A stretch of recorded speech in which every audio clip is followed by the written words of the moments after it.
दोस्तों नमस्कार। Colonel Ajay CO Ajay astro money group first global astro finance digital channel से आपसे मुखातिब होता हूं। आज है 8 नवंबर सन 2024 शुक्रवार।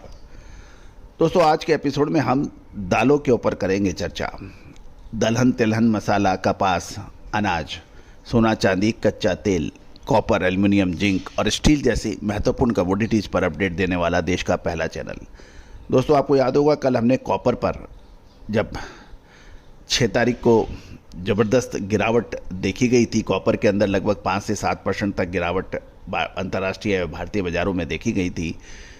उस समय हमने कहा था कि 8 तारीख को यानी कल कॉपर के अंदर स्ट्रॉन्ग बाउंस बैक आने की उम्मीद है और कल एक तरफा तेज़ी कॉपर और सोना चांदी और कच्चे तेल में देखी गई। उम्मीद है कि आपने इसका भरपूर लाभ उठाया होगा। स्टील के अंदर भी आपको याद होगा हमने आपको अग्रिम अनुमान दिया था, जब बेहताशा गिरावट थी शानदार तेजी रही। छोटी इलायची बड़ी इलायची गेहूं मक्का बाजरा चावल इन सभी पर हमारे अपडेट सही साबित हुए हैं। आज के एपिसोड में हम उड़द के ऊपर चर्चा करेंगे। देश में उड़द का उत्पादन के ऊपर चर्चा करेंगे कि उड़द का उत्पादन 10 साल के निचले स्तर पर पहुंच गया है और उड़द के उत्पादन कम होने से ओवरऑल दालों के उत्पादन के अंदर भी कुछ गिरावट देखी गई है। जानिए पूरी रिपोर्ट विस्तार से।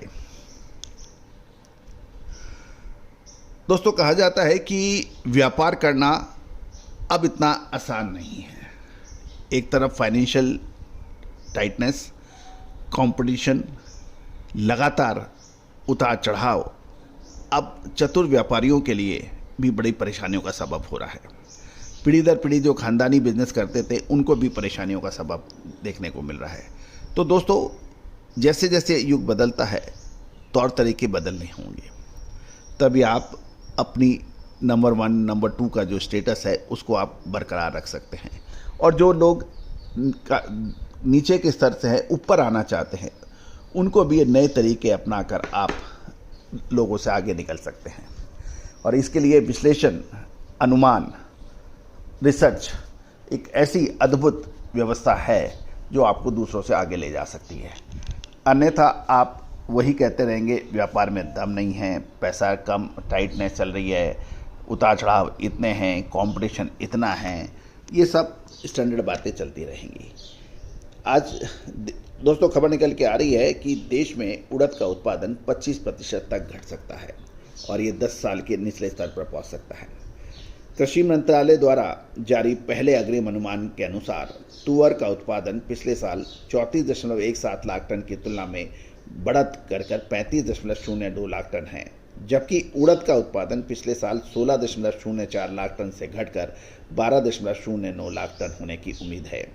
खरीफ 2024 के दौरान उड़द का उत्पादन 10 साल के निचले स्तर पर बताया जा रहा है और मूंग का उत्पादन जो है वो 13.83 लाख टन है, जो पिछला उत्पादन 11.54 लाख टन से अधिक है। गौरतलब है कि देश में कम खेती वाले क्षेत्र और अधिक बरसात के कारण उड़द का उत्पादन प्रभावित हो गया है और ये 25% तक की कमी का सामना कर सकता है।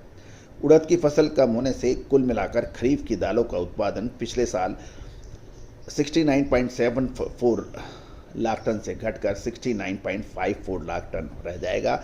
इसमें सबसे अधिक योगदान कम होने के लिए जिम्मेदार है आपकी उड़द।